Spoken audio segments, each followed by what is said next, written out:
So I got a cheap leveling kit off of Amazon to pick up the front end a little bit. I probably could have just got some Moog springs, but this was like $40 cheaper. So let's see. They're made out of aluminum. This is the 2-inch one. I think they sold a 3-inch option as well. And you got these bolt extenders. Man, they're pretty big. So we'll see how it goes. Taking a little measurement on this side, we're at almost 32.5. And then on the driver's side, we're a little above 32.5. All right, and before lifting the truck, you're gonna loosen the lug nuts just a little bit to make it easier to take them off when you lift it. Set your parking brake and put a chock in the back. All right, you're gonna wanna jack it up from the I-beam. Get the tire off the ground, and then you put a jack stand towards the back. We'll lower it just a little bit, and then we'll take the tire off. Okay, now we've lowered it and the frame is on the jack. So it's like a 50-50 weight distribution for now.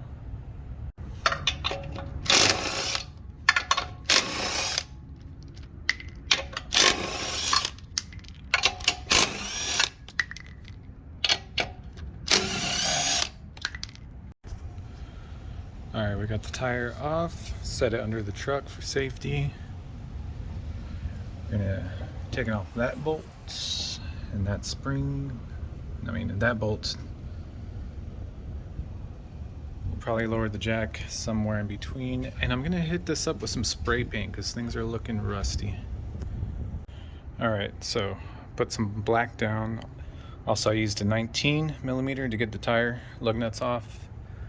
I was gonna try to take that bolt off, but it was free spinning and my crescent nor my wrench fit in this little slot. So I'm gonna go ahead and unbolt the shock from down here. It was an 18. And I lowered the jack so there wouldn't be any pressure on it. If it still works, I don't even know, it looks old. On a side note, it was a bad idea to spray the paint before working on it because it's all I can smell. I'm getting a headache. After a lot of fighting, I was able to get the spring out. And note, if you have the torsion bar, you need to lift up the other side too before trying this.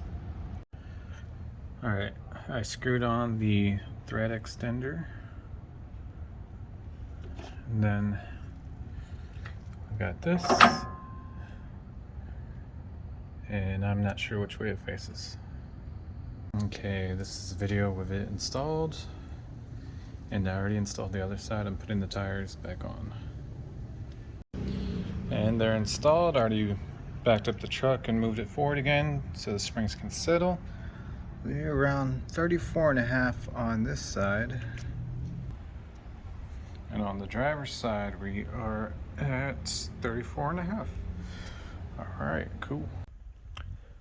After the lift, you're supposed to take it to an alignment shop because the camber becomes positive, and mine's positive. And the procedure is that they'll put in a 0-degree cam in there, and then they'll get their measurements with their machine. And then however far it's off, you'll buy those camber bushings to match. But I went ahead and got like the 3.5 degree, and they can be somewhat adjusted, so I said might as well get the biggest one I could get and then adjust it if needed. Alright, this is the camber bushing right here. You need to loosen the pinch bolt first. This is a 15mm, 18 on this side, it's loose. And then you can wiggle it and maybe pry underneath, and it's a 1.5. I'm trying to get it out. Okay, I got the new cam bushing in. I actually had to take out the pinch bolt and put a wedge in here to actually get it to go in, and I had to use a sledge to hammer it down. It took quite a bit of work, but maybe it'll be easier for you. All right, I got the camber bushings in. It looks a lot straighter than before, camber wise, so that's good. And we are pretty much done with this leveling kit, or just, you know, front end lift. Hope you liked the video. Like and subscribe. I'm going to be doing a lot more work on this truck, and I'll be putting out videos. Thank you.